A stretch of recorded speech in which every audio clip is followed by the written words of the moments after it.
The silver lining is what you should be hearing loud and clear from me is you have opportunity to deliver more security controls and a better security stack than ever before, because insurance gets to be the bad guy that comes in and says, if you want coverage, you got to do these more things than you ever had to do before. You may not have wanted to do them. You may not have thought you had to do them, but if you want insurance coverage, you have to, period, end of story. Don't blame me. I'm just the messenger. The insurance ones are the guy. Those are the folks that are requiring it. So I think there's opportunity in that. When you kind of take all the carriers together and you boil all of the requirements down, there are 5 major things that all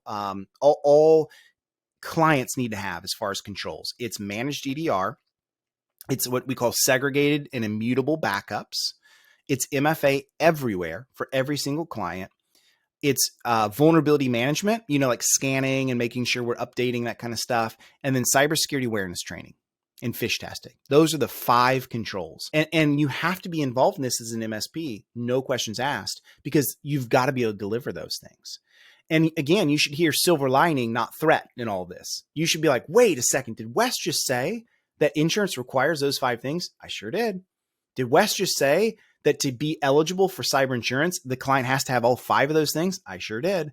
And at every conference I go to, I'm like, how many of you have all 5 of these controls solved for? And every hand goes up. Yep, we got them. We can sell them.